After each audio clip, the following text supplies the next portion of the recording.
Hi, I'm Rebecca Stone. I'm your video and film production mentor, and today we're going to talk about shots. A variety of shots for you to make sure you include in your next movie that you're going to make. So the reason why you need to think about different shots is because you want to make sure that your video is as interesting as your script. So if you wrote this great script, you're going to make this little mini movie, but your shot is all one shot for the whole movie, you've just lost your audience's attention. We want to make sure that your movie is just as interesting in the plot as well as the visuals. And to do that is to add a variety of shots. So let's talk about some shots today. We have the extreme long shot. You want to make sure your audience knows where your scene is, and you use an ELS, an extreme long shot, for that. And what that is doing is placing the scene. So if you're shooting at a school, maybe your ELS is the whole school, and then your next shot narrows it down to the classroom. So you want to have an extreme long shot. Another example would be a long shot. You want to make sure you have a long shot. That's basically from head to toe of your characters. You'd include that, go from an ELS to an LS. Then we have an MS, a medium shot. A medium shot is basically from your waist up for your characters. So you want to think about including a medium shot too. Remember, the closer you're getting in, the more emotions, the more details, those types of feelings you're getting across to your audience. So another shot that would be important to include is the close-up shot. Your close-up is usually around shoulders up, and you're getting more emotions now from your character. You're getting more personal, more up and close with them. Another shot is going to be the extreme close-up. That is usually when you want to show a little bit more detail. You want to get in there. You want to show whatever they're specifically doing. Maybe their hands are on the keyboard for a piano. Or if it's a hot day outside, you have them drinking a glass of water, you might get up close to the water. And then the next shot would be like a macro shot where you get really close and we could show the ice in the water. You could show the droplet going down the glass to show how hot it is. These are different ways of kind of relating to your audience what's going on and getting them more up close and personal to your scene. So there's some other shots too you want to think about including. We have a two shot. A two shot is usually two people in a scene. It kind of describes it in the title, two shot. We also have a high angle and a low angle. Those shots are pretty cool to use. A high angle is when your camera is up high and you're looking down at your subject. This is a neat way to show a vulnerability of your characters. They could be getting bullied on, they could be picked on, they could be real vulnerable, they could be scared. It's basically the camera is up top looking down and they're looking up at the camera, and it just makes them appear kind of weak. I think a good example for that I always think about is the Shrek movie, where the Puss in Boots character is all like, I'm just down here a little, you know, and it's just this high angle and you can kind of see this vulnerability in them. So that's a great way to show that. Another shot you might want to include, I mentioned, is the low angle. So what that does is your camera is down low and you're shooting up high. And that makes your character look more powerful. It's used a lot with presidents. High influential characters, strong characters, or maybe the bully of the scene. You're shooting down, looking up. They look real powerful and strong in their scenes. So that's a cool angle to use. So these shots are just a variety of shots. You want to think about including them in your film. So you're not shooting a little movie that's all one long shot. Your audience will visually get bored. You want to make them visually entertained. So you're going to be cutting up these shots throughout your film. Maybe an extreme long shot to set your scene, then you jump to a long shot, maybe a medium shot, maybe a close-up. Or you could go from a close-up to a medium shot. You're just kind of bouncing around to keep your audience visually interested in your movie.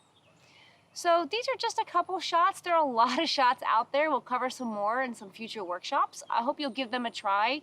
If you're working on a movie and you want to share it with us, please do. You can hashtag us, hashtag Studio NPL, or you can also email it to me at studionplnashville@gmail.com.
Hey guys, it's your Studio NPL music mentor Rhett. I'm going to show you some guitar techniques, just mechanical things that you'll do all the time, pretty much.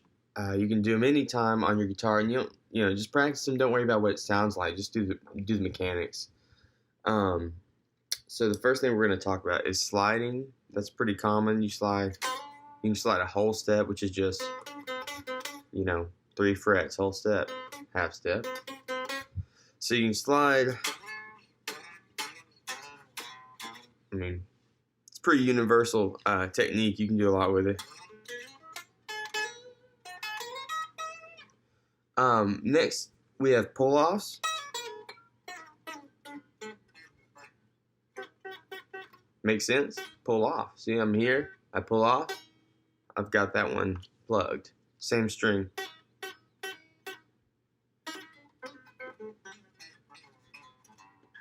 With that, actually, I'm doing a hammer-on and a pull-off. The hammer-on comes, then the pull-off. So I put it together. And you can do that all day, everywhere. So another thing I just did is a half note slide, kind of like a pre-slide. So you can slide into the note you're going for just by a half step. So if I want to do this, maybe I could make it a little sweeter and go.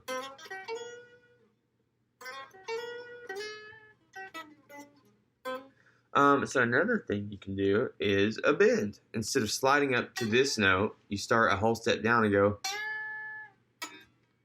But since you're bending, you really have to be right on.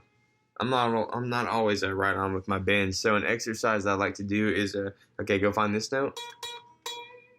Hear that note? Now bend to it without playing it. Go.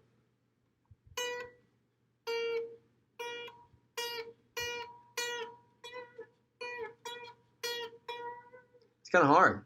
But it's a good exercise. So we're doing hammer-on, pull-off, slides, pre-bends, which are just bending before. That's pretty much it.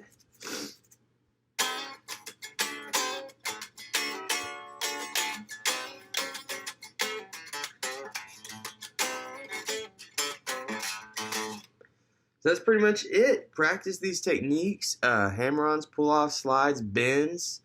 One more thing I want to show you with the pull-off that I like to do is just a chromatic walk-down. Chromatic means just consecutive in music in a row. So note-wise, just boom, boom, boom, boom. 1, 2, 3, 4, adjacent, touching, whatever you want to call it. So here's a chromatic pull-off thing that I like to do. So I take all the 4 fingers I got and I go. Or you can take 3 and just slide that last one, go.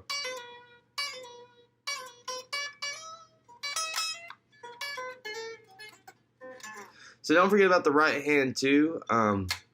When you're playing, once you get used to whatever you're doing, hit that string. Hit it hard.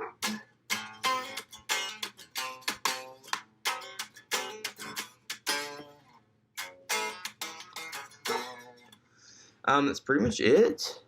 So practice these techniques, and again, it doesn't matter what noise you make, just work with them. Have a great day.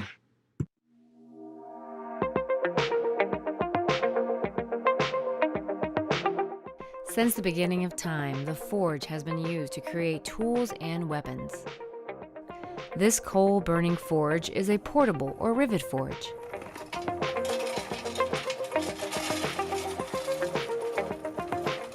They were used to build skyscrapers before welding came along in 1928.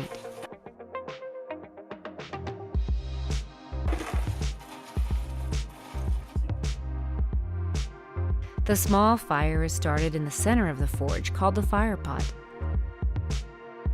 Air is pumped or blown through the fire pot until the coal is burning and red hot.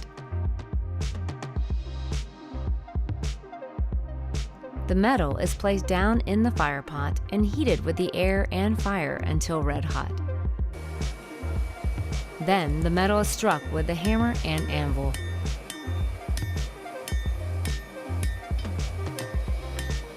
And with a lot of heat and hard work, you start to see your creation come to life.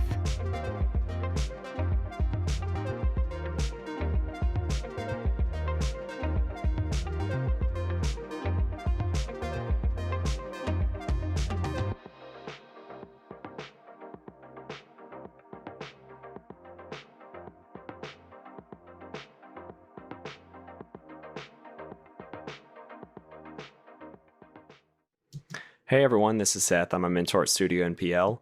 And actually, I'm not talking in this video. I pre-recorded this in a video I made about how to distribute your own podcast for free at home. And I'm actually looking at this video in Premiere Pro. This is Adobe's Creative Cloud software for video editing. It's used by professionals and amateurs alike. And I use this software to put together all the videos that I've made about how to podcast and also other videos that I've edited for the NPL Universe YouTube channel where you're watching this.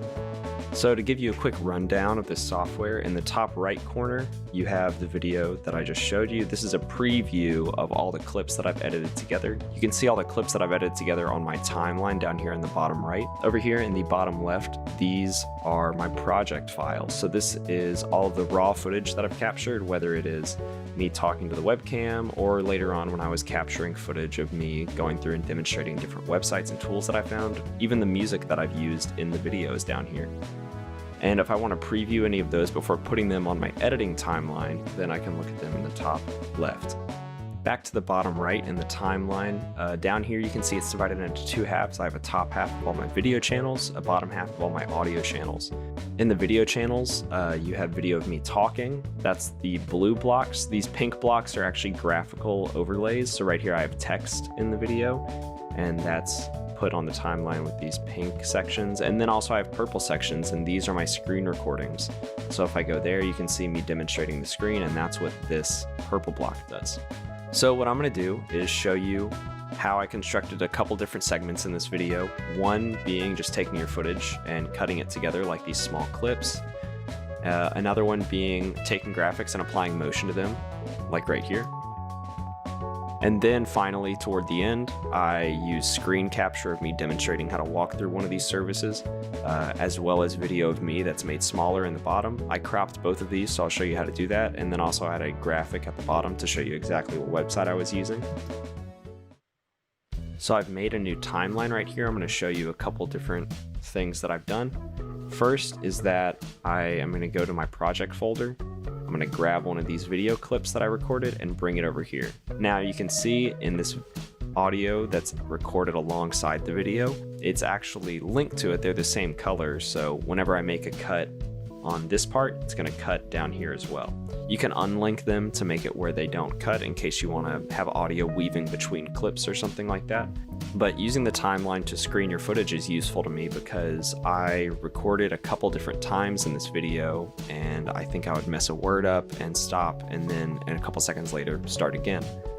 So what I have here are these dips in audio, and then it goes back up where I'm talking again, dip back down, I'm rereading my script, it goes back up, it goes back down again. So what you can do to delete these parts are that over here on the left side of your timeline, you have all these different tools. The one you're going to be using for cutting is the razor tool. Now you see on that little title that pops up, there's also a C in parentheses. That means that pressing the letter C on your keyboard is a shortcut to make it automatically switch to that. Now to switch back to your selection tool, you just press V. So those keys are right together on your keyboard if you look at it. So it's easy to switch back and forth, and this is a really useful shortcut for quick editing. So if I press C, I have my blade tool back, and you can see that this line that I'm going to cut appears both on the audio and video because they're linked together. So any cut I make on one is a cut that happens on the other as well if I don't unlink them. So what I'm going to do is I'm going to go through and just start cutting. So now you see it's created two different clips right there. I'm cutting out these silences. And I have a couple different portions here that are the exact same words and everything, but they're different attempts at those words and different takes. So I'm going to go through, I'm going to cut out all of these silences. And now I just have the parts where I'm speaking. I can go through and listen to that and see if those are good takes that I want to put in my video. Now, obviously, I've taken this a couple times. I may have taken a couple more attempts at this and recorded more takes, but though it takes more time to record more, it does give you more options in the editing room, so it will help you out in the long run whenever you're making choices at the end of your video production process when you're editing it together. Now, pretending that all of these are just great knockout takes and vital information, and they're not mistakes on the same information, what I can do is that if you click this empty space between your videos, it actually highlights it white, and if you press delete, it collapses the space between the two, so it will make the video seamless. Though it's a jump cut, because it's the same clip, it makes that video seamless, whereas if I go back to before then, you see the video goes black, and it also goes silent because there's no audio track as well as no video track. So that's another quick shortcut for video editing, is that you can click the empty space, or sometimes people call that a slug on the editing timeline. You can click that and delete it, and that instantly collapses the space between those clips. Now I'm going to zoom in on my timeline here on this part that I want to show next, where I have a graphic right here that you can see. If I go over it, it's a text graphic. And so this is information that I want to reiterate. I'm speaking it in the video, but it's stuff that's important and I want to represent it visually as well. So I've made a graphic, and you watch it animates onto the screen, and then as you keep going, it animates back off. So I'm going to copy this clip and then show you how I make a title and then animate that onto the screen using keyframe animation. So on my test timeline, I have that video that I had a graphic on. In my main timeline, I'm going to show you how to make a graphic and then how to animate it. So what I'll do is, right now I'm in the editing workflow. These are all workflows up at the top, and they're all focused on different elements of your video. They're geared to give you the tools to address different parts of your video whenever you want to edit them. One is for assembling your clips, one's for editing them together. One is for changing the color of your video, effects, if you want to add audio effects or you want to edit some of your audio. The tools to do that are under there, and graphics are there. So to do this, it's actually a text graphic, so I'm going to go to graphics. And from there, we have this new look on the whole program. Really, all that's changed is that we have some tools up here, and then we also have some options over here on the right side.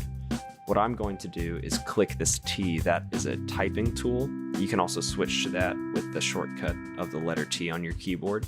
If you click that, now you have a cursor. You can add that anywhere and it'll start typing. So for this video, I just put sample graphic. I'm going to move that to the place that I want it to be ultimately in the video. Now you can see that after I've made the sample graphic as it appears right here, it also appears down here on my timeline where my cursor was whenever I added that graphic. You can shift it around your timeline to appear at different times. And also, if you select it in that right panel that appeared whenever we clicked the graphics workflow, you also have all these different options for text alignment, position, the opacity of the text. If you want it to be more translucent or transparent, you can change that. Also, we have typefaces that we can go through, and it gives you a sample of what each typeface looks like. So I'm going to change the typeface to this one. And then there are different styles of the typeface. You can make it bold, you can make it italicized, whatever you want to do. And you can also change the amount to which it is affected by that. One last change that I'll make in this panel is that for the appearance, I only have a fill color selected. I don't have any other kind of thing like a background shadow or a stroke. So I'm going to add a stroke, and a stroke is essentially a brush stroke on the outside or an outline. So I'm going to make the outline black just to make it pop, and I'm also going to drag this number of the width from 1 to make it even more visible. So now we have the graphic looking the way that we want, but to animate it onto the screen like I did, we have to go to another workflow, because right now, if we watch what the video looks like with this graphic, you see it just pops onto the screen, and then it just leaves. There's no animation to introduce it or anything. It's very abrupt. Not that that's bad. If that's your style, you can do that, but I'll show you how I animated it in my own video. To do that, we need to leave the graphics panel and go to the effects workflow. So from here, it opens up a panel on the left top corner. What this shows is every single effect on the item I have selected, which right now on my timeline is this graphic. So what I'm going to do is find the point in the video when I want my graphic to be at this position I've selected. So I'm going to select right here.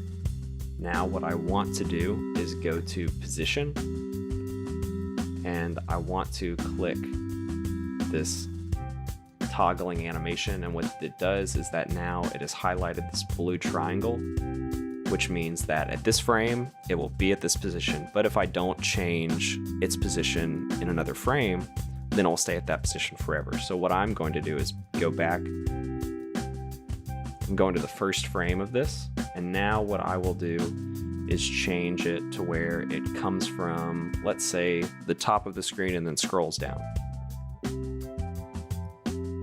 I will go above the screen, and now you see it has another blue diamond right there.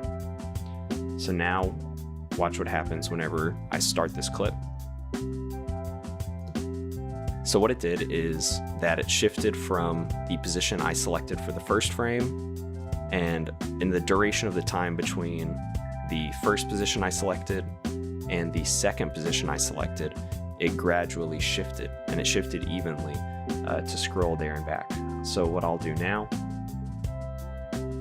is that I'm scrolling to the last frame that I want it to hold here without animating off the screen. And as you see, there's no blue on this diamond right here, which means that there's no anchor point for this animation. If this is the frame that I want it to start animating back, I'll click that blue diamond again to add a keyframe. So now it's blue again, and right here, it's going to hold that. But if I go to the last frame of this, it won't animate until I shift that position again. So what I'll do is I'm going to grab this, scroll it back off the screen, and since I changed the position, it automatically added a keyframe. If you don't like it, you can always remove it by clicking back off of it. But now this is what our title looks like now that we've added these anchor points for it to move through over the course of it being on the timeline.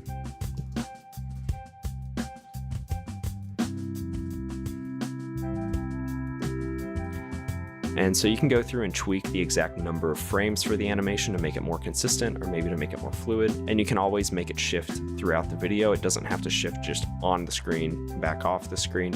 It can shift anywhere throughout it. And you can also do this with the scale of it. You can toggle animation on for that. All of these effects over in the side panel have animation toggles that you can do. So you can rotate it as well between different points of the video.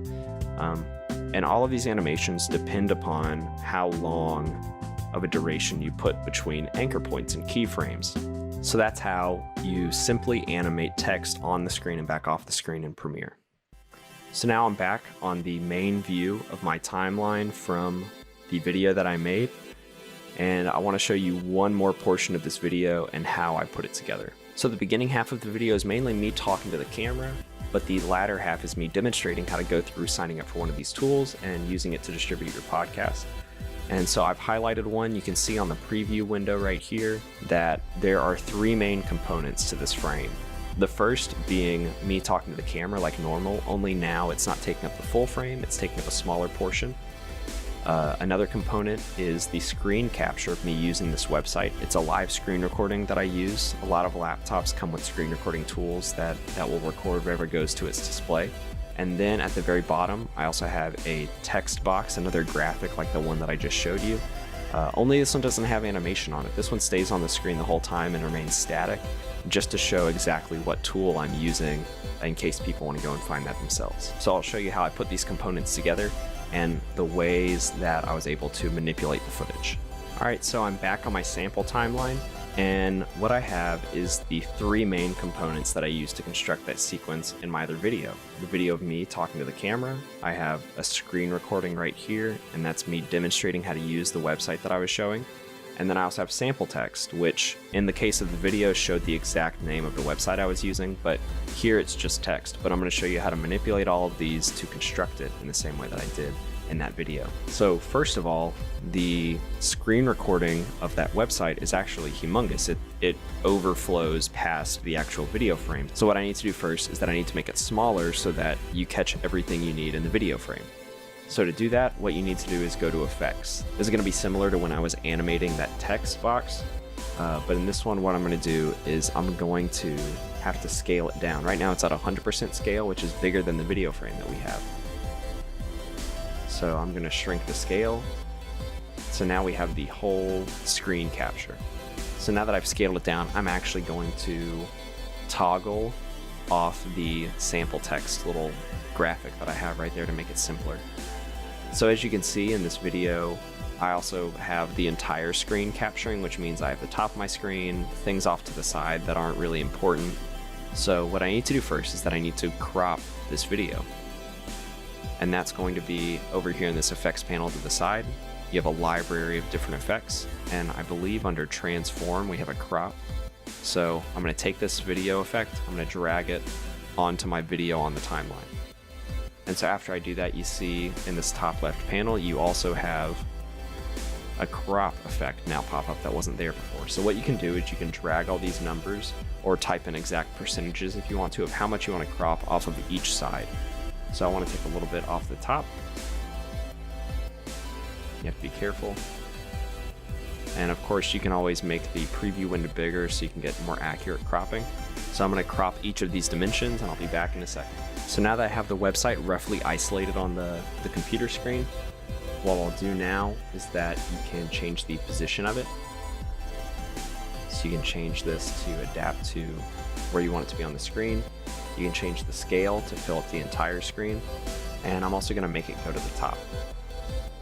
So what you'll notice is that the web page is appearing over my webcam feed, which is not the way that it appeared in my video. I actually had the webcam very small and also sitting at the front of all of the elements. So the reason for that is that the webcam video is on video channel 1, so it sits underneath video channel 2, which is the website capture. So what I'm going to do for this is that I'm going to drag this down to channel 1, drag my webcam up to channel 2, and then move this back over. So now they're still synchronized in time as they were earlier, but now you have my webcam feed sitting on top of that. So to change the webcam size, we're going to click this and highlight it to pull up its effects panel. And so now you can change the scale and position just like you did on the other video. And so you can just change how it's positioned. So now we have a video of me using this website and a video of what I'm doing on the website. So now I'm ready to untoggle that text right there. So first of all, I'm going to select that and move the text down a little bit so that it's not blocking any of the website. And that's on the y-axis. I'm going to drag that down a little bit. On the x-axis, I'm going to move it back some too so that it's in the corner. Alright, so now it's in that position that I want it to be in, and that's how you edit all of these elements to be in sequence. Now, if you want the text to take up less of the video, first of all, you can cut it the same way that you cut the rest of your footage by just snipping, and now you have two different text boxes. Another way you can do this is that you can grab the corner right here. The cursor changes to this like in frame kind of bookend icon.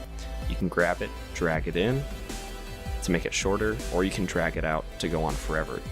You can also do this with your other video capture options like the webcam feed or the screen capture. The only issue is that with these ones, since you had a limited recording time, you can only drag them in, but dragging them out only has a certain limit that it will go to, and you can't extend it in time beyond that amount of footage you recorded. And so that's how I made 3 main portions using different tools here in Premiere Pro. And these are tools that you can use also whenever you use Premiere Pro.